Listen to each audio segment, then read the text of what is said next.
Bonsoir à toutes et à tous et merci de rester fidèles au programme du soir. C'est nous votre bienvenue d'un regard croisé, le 5e et dernier numéro de cette semaine. Encore 4 sujets à aborder avec nos invités. Nous parlerons d'abord de la République démocratique du Congo et du Rwanda. Bientôt, la neutralisation des FDLR et la levée des mesures défensives de Kigali. Notre deuxième sujet concerne la France et le financement libyen. Nicolas Sarkozy condamné à 5 ans de prison ferme. Troisième sujet, nous parlerons de la Guinée-Bissau. La candidature de Domingos Simoes Pereira rejetée avant même la date de clôture des dépôts de candidature. Puis nous terminerons bien évidemment par le Togo pour parler de sûreté aérienne. L'OACI décerne une reconnaissance internationale à l'ANAC Togo. Et pour en parler ce soir, 2 invités sur ce plateau avec moi. Eric Johnson, vous êtes journaliste, directeur de publication du journal L'Union. Bonsoir Eric et bienvenue. Bonsoir Guillaume, bonsoir chers co-débatteurs. Chers amis, téléspectatrices et téléspectateurs de New World TV, je vous salue. Merci beaucoup à vous, Eric, d'avoir répondu à notre invitation. C'est moi qui vous remercie pour l'invitation plutôt. Notre deuxième invité ce soir, Gabin Adjaro. Vous êtes juriste et directeur de cabinet Juriste Consulting. Bonsoir Gabin et bienvenue. Bonsoir docteur, bonsoir au doyen Eric Johnson, bonsoir à toutes les téléspectatrices et à tous les téléspectateurs de New World TV. Merci beaucoup à vous Gabin d'avoir répondu à notre invitation. C'est moi. Avec vous, nous allons aborder notre premier sujet. Nous prenons la direction de Kigali et de Kinshasa. Les 2 pays, Rwanda et République démocratique du Congo, se sont finalement attendus à franchir une nouvelle étape dans la mise en œuvre des recommandations de l'accord de paix signé sous l'égide de Washington afin de ramener la paix dans l'est de la République démocratique du Congo. À partir de ce 1er octobre, les 2 pays s'engagent à démanteler les rebelles des FDLR, la force de défense pour la libération de la République pour la libération du Rwanda et aussi la levée des mesures défensives installées par le Rwanda sur le sol congolais. Le Rwanda accuse la RDC de soutenir les FDLR et donc la RDC va devoir commencer leur démantèlement. Et de son côté, la RDC accuse le Rwanda d'avoir installé des systèmes de défense sur son territoire. Le Rwanda, de son côté aussi, va commencer par lever ces mesures. C'est l'entente trouvée entre les 2 parties et cela doit commencer à partir de ce 1er octobre. Nous en parlons avec nos invités. Je commence par vous, Eric Johnson. La RDC et le Rwanda, comme je le disais, se sont entendus à franchir une nouvelle étape dans la mise en œuvre des recommandations de l'accord de paix de Washington. Il va falloir démanteler les FDLR et lever les mesures défensives du Rwanda en RDC. Alors, je pourrais me poser la question de savoir ce qui se passe réellement aujourd'hui dans les négociations entre les 2 parties. Et on sait très bien que le Togo et le Qatar et les États-Unis sont les principaux pays qui interviennent dans les négociations pour un retour de la paix en RDC. Et cela fait plaisir qu'on dise qu'il y a un début de quelque chose dans ce conflit qui ne fait que ternir l'image de notre continent. Alors, il faut quand même dire un truc très important, c'est que dans ces genres de négociations, c'est surtout la confiance. Le manque de confiance plutôt qui fait défaut. Des gens, ils ne se font pas confiance. Chacun est sur ses gardes en se disant, si je commence, est-ce que l'autre ne va pas profiter de la situation pour mieux m'attaquer? Est-ce que si j'arrête, est-ce que l'autre ne va pas profiter pour s'armer davantage? Est-ce que l'autre ne va pas, etc., etc. Et du coup, en apprenant que on va neutraliser les FDL, il faut rappeler que c'est un groupe rebelle essentiellement composé de 1500 à 2000 rebelles Hutus. Il faut bien préciser cela parce que aujourd'hui au Rwanda, après le génocide, il y a toujours cette fibre ethnocentriste qui continue par gangréner les relations entre fils d'un même pays. Et donc, les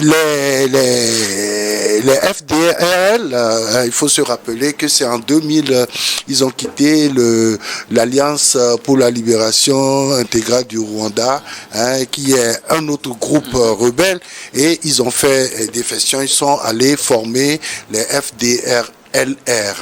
Et donc, il faut dire que le Rwanda, parce que le Rwanda soutient lui aussi des groupes rebelles, en l'occurrence le M23, qui s'attaque également à la RDC. Et donc, le Rwanda estime que si les FDLR sont sur le territoire congolais, c'est sûr que c'est le Congo qui les soutient pour pouvoir attaquer le Rwanda. Et donc on est dans ce comment je peux l'appeler, ce méli-mélo là qui en réalité ne donne pas la paix dans cette région du continent. Aujourd'hui, on peut se dire oui, on veut neutraliser les FDLR. Et après, qu'est-ce qui va se passer? Alors, la première question qu'on se pose, c'est cela. Mais la seconde, c'est est-ce que le Rwanda va participer à la neutralisation des FDLR? Est-ce que ça va être aussi facile? Est-ce que ça ne va pas ouvrir un autre champ de conflit? Parce que les FDL, comme je le disais tantôt, c'est essentiellement des Hutus. Et donc, est-ce que les Hutus vont accepter se faire contrôler par les Tutsis, hein, qui constituent la majorité de l'État rwandais aujourd'hui? Comment ça va se faire? Est-ce que ce sera véritablement une neutralisation apaisée?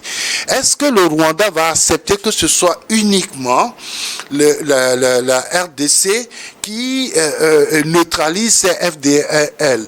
Est-ce que ça ne va pas être plutôt une manière de camoufler ces rebelles-là et de les utiliser plus tard encore contre le Rwanda? Autant de questions qu'on peut se poser par rapport à cette neutralisation que tout le monde souhaiterait, parce que après la neutralisation des FDL, il faut penser automatiquement à la neutralisation des M23.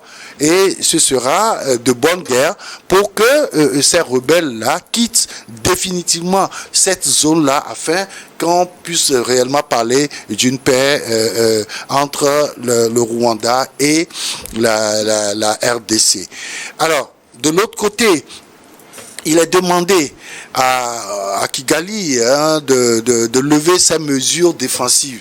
Alors, ces mesures-là ont été prises en estimant que le territoire rwandais est attaqué, et donc il faut prendre des mesures, mais prendre des mesures jusqu'à venir sur le territoire du voisin.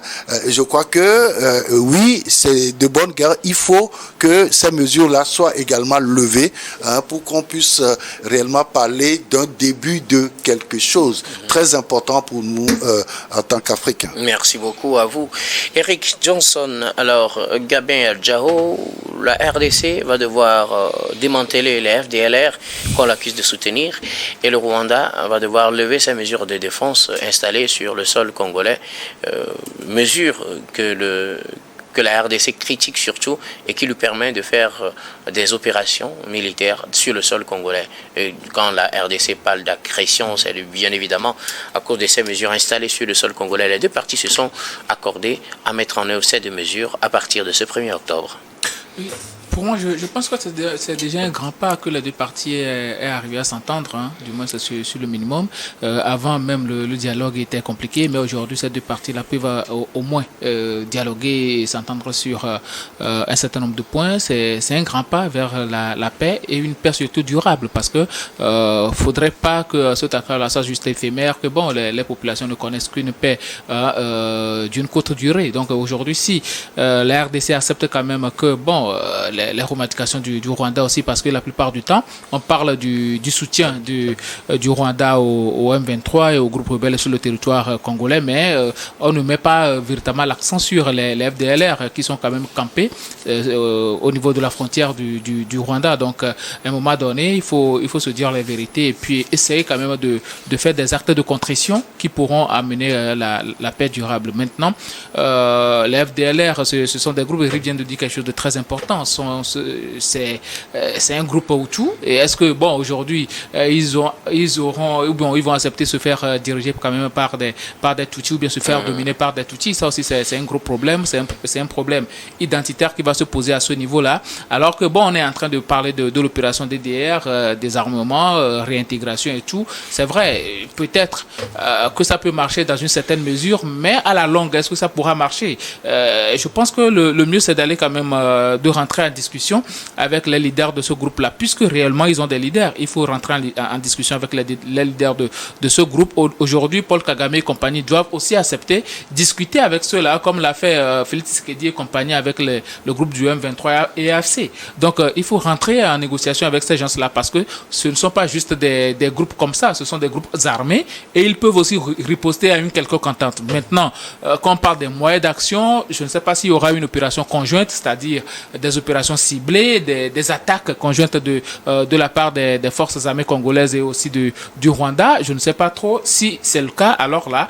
ce groupe rebelle FDLR, ils vont aussi chercher à se défendre et ça risque encore d'embraser la région parce que ces groupes peuvent avoir des coalitions rapidement avec d'autres groupes rebelles sur le territoire congolais et ça risque d'aboutir à autre chose. Donc il faut quand même traiter ce dossier-là avec tact et surtout avec beaucoup de sagesse pour qu'il n'y ait pas d'autres conflits sur le territoire parce que les armes circulent toujours, les gens ne sont pas encore désarmés, ils ont encore leur position de force et il faut dire que bon, à un moment donné, eux aussi se disent non, c'est des forces de dissuasion du régime Kagame qui peut-être voudra faire du mal au Hutus sur le territoire rwandais. Donc eux aussi, ils ont leur point de revendication. Maintenant, tout tourne autour d'une table de discussion. Pour moi, c'est ça le plus important. On ne peut pas arriver quand même à dissoudre un groupe aussi solide depuis des années comme ça. Il faut véritablement aller vers une discussion au lieu de penser à la manière forte parce que j'ai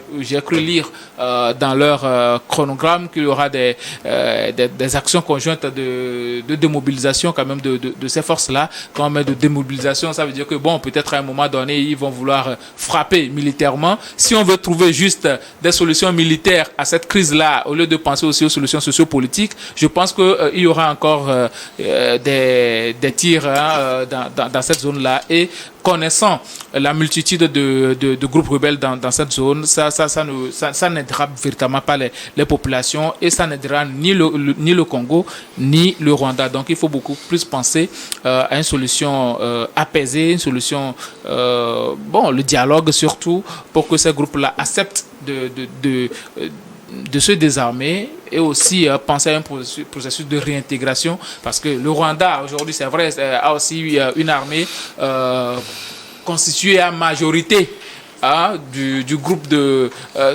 Paul Kagame, mais il faut penser à l'après Paul Kagame aussi. Donc je pense que c'est une ouverture pour que Paul Kagame aussi essaie un peu de réintégrer ces gens-là au sein de son armée pour que son après ne soit pas juste un déluge.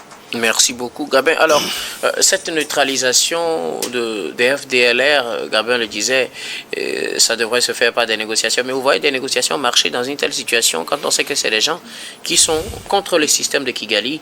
Vous voyez une telle négociation avec eux marcher ou bien il va falloir tout simplement leur couper le soutien de la RDC s'il y avait justement soutien ou carrément que la RDC leur livre la guerre. Quand on parle de neutralisation, il y a plusieurs formes de neutralisation. Justement. Et du coup, est-ce que cette neutralisation veut dire tout simplement bloquer